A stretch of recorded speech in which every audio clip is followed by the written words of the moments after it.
today on Chew the Chat, I wanted to do the same thing we do with most of our guests, which is find out about childhood, find out about the early years of life, the trajectory that gets set, the conditions, the environment, the love, you know, and what set you on the way. What was my household like when I was a kid? Yeah. What was the dynamics? And you got. I think you have 5 year brothers. There was 5 of us growing up, yeah, with my mother. My dad worked in London. Dad was a rat. The environment was violent, hectic. No rest in the house. First up, best dressed. Fighting for the best pair of trainees. Not getting fed properly, not getting washed properly, not attending school properly. These are all things that affect your mind and affect your direction. Your environment is a big part of who you are and what you become later on in life. Whether your dad's a alcoholic or your mum's on the drugs, you've still got a purpose within yourself, and you'll always have that purpose, and you'll keep it. Doesn't matter what you're going through, you'll always have that purpose. If you lose that purpose, then you fall off track. Now, you might go to prison, you might be committing this crime, you might be mixing with this group of people, but deep down you know you shouldn't be here, you shouldn't be doing these things, but you've just got to go with the flow because you're in that circle now. They take a lot of time up. You end up in this group becomes your family. This group are smoking weed, yeah, before you know, it's like a brotherhood. And you're just on this gang mentality thing then, and it sort of goes uphill for a bit, and then downhill for the rest of it. Mm. So when you talk of your dad being away, he's working in London, what's he doing in London? Being a roofer. A roofer? So he's on building sites and stuff, and he's gone for long periods and stuff? Yeah, he used to disappear for like 8 weeks, come back for 2 weeks, back away again. So were your mum and dad married? But what's the order of your brothers? Are you second oldest? Yeah, so you weren't married. You had Billy, me, Danny, Stephen and Ian. Right. And do you have any memories of your mum and dad? Were they happy memories? You got any memories of them being just a couple, just doing stuff, having new kids? No. Seaside? There's always been drink. There's always been drink in the house, so one of them's always been too drunk. It is what it is. Anyone that's being raised by an alcoholic dad knows exactly what it's like for everyone in the house. Mm. And he's working away. Is he making decent money? Have you lads? I know you're fighting for the trainees, but he's making decent money, but we're not seeing it. Right. So if he was working in Liverpool, they'd work like all the roofers and all the builders from years ago when we were kids, like the early 90s, 80s, whatever. They used to all go to work, Friday night pub. You're on it. That was it. Work all week, drink all weekend. Work, drink. Work, drink. And that's the way it was. So then when he comes home to you, but he'd come home, he wouldn't have much money.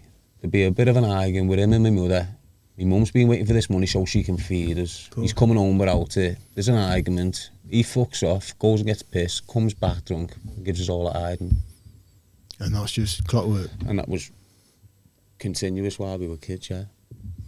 So you don't have anything like a football match you played, or you come and there's not one occasion where I can say I've been happy around my dad. Not one. Not one single day in my life have I been happy around my dad. Do you speak to him to this day? No, he's dead now. Right. And were your brothers the same? Yeah. And what about your mum? How was your relationship with your mum? Did your mum? Well, you know what it is with every mum. Some mums are bad. Some mums give you a slap. Some mums give you this. Some mums don't give you a slap until they fall into the fold of what your dad's doing.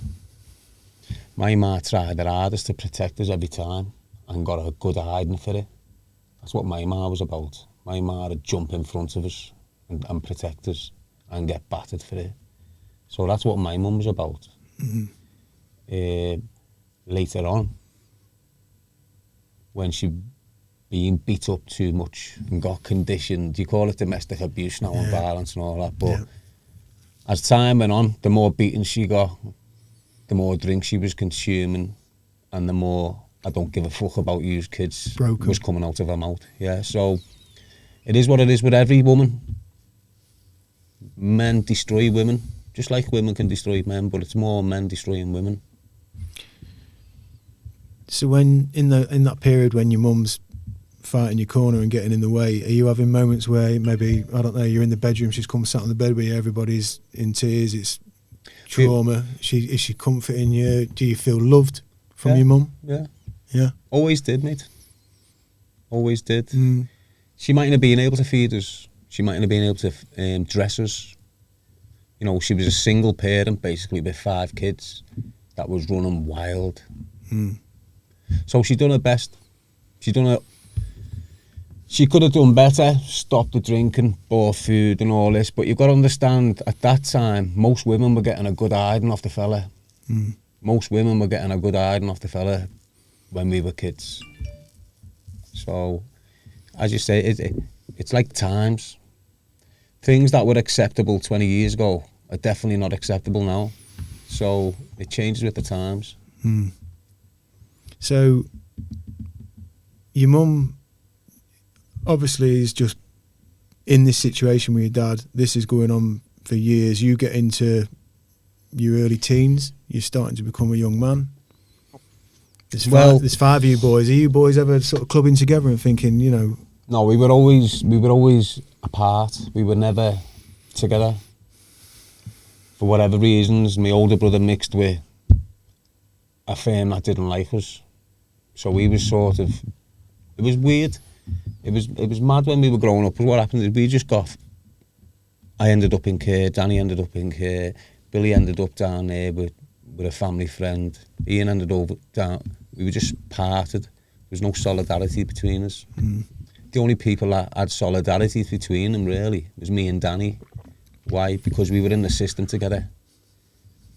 That's the only reason that we had that sort of. So when you and Danny go in the system, and there's not, am I right in saying there's not even a year between you two? It's 10 months. 10 months.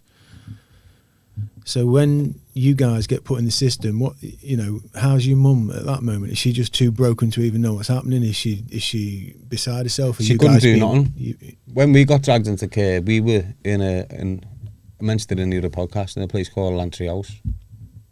The people of that premises rang whoever, the police. The police turned up to social care and we were took. My mum couldn't do nothing. She was scrapping with them to get us back. But we just... Powerless. Ripped apart, yeah. And how does what are you then, 13, 14? Yeah, around that age. Can't remember the right age. Can you remember how that felt at the time on that day? Yeah, I don't know exactly how I felt. Well, what would you feel like getting ripped away from your mum? It's not only that, they ripped me and Danny away. We're in the same car, scrapping. So they come in manhandle again and rip us apart again and take us in different vehicles. And then we land in Dyson Hall. It goes off again, then they separate us again. And then that's the last time I see Danny for like 2 years or something. Fucking hell. I mean, that impact is just... And what about your dad at that point? Is he still around at that point? No, he just don't give a fuck. He's just finished. He's just wherever he goes. We don't even see him now. He's just like a pisshead somewhere. And you boys have been took away and put in...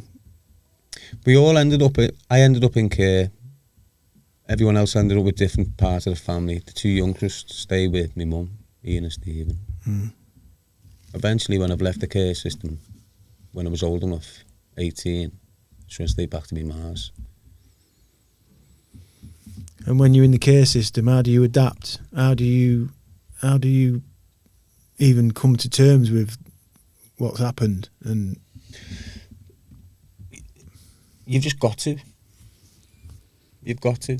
It's that environment. It's like if you've been bullied before, you don't want to be bullied again.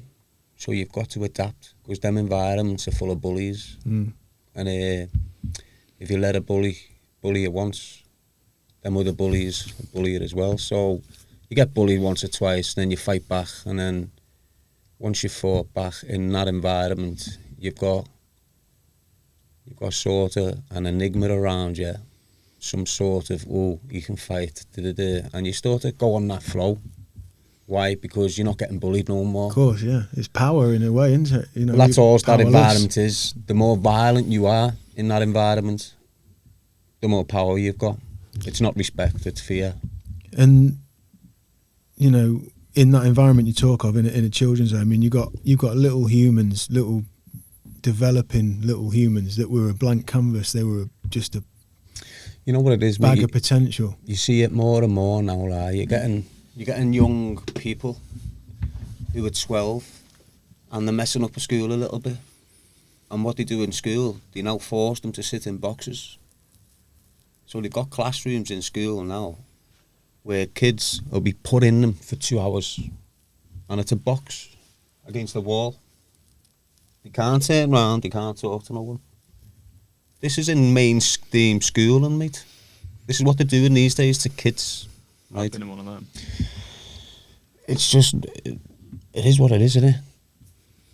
So if you think about how they're doing that in society, in the school system, in front of all parents, it's all lawful.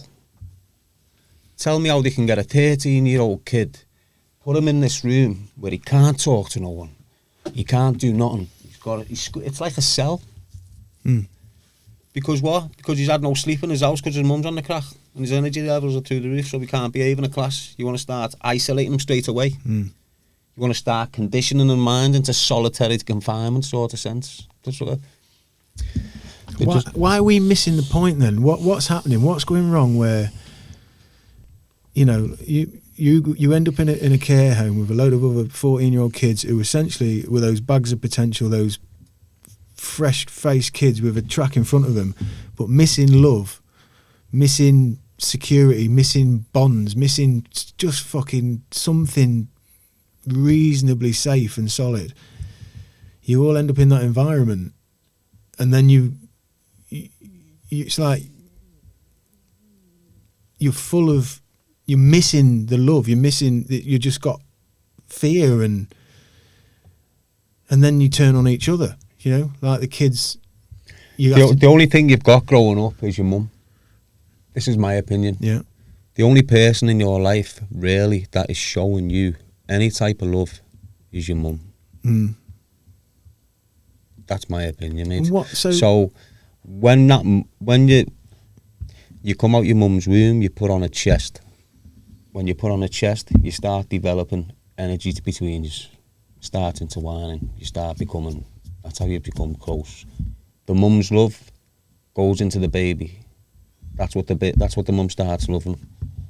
The baby feels it. Starts and you become connected, right? So you're connected like that right through your life. Mm-hmm. The only person that's ever going to be standing by you right through your life is your mum, unless you don't want her to. Mm. Some people say they don't, some people say they do, but in my life, the only person I felt love from ever was me mum.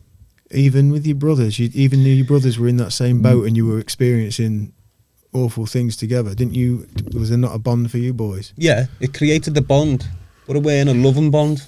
Sort of a safety. I don't know how to explain it. Mm. You just love your brother naturally, don't you? Mm. Some rats don't these days. You know, they'll put the brother out to hang for the mates.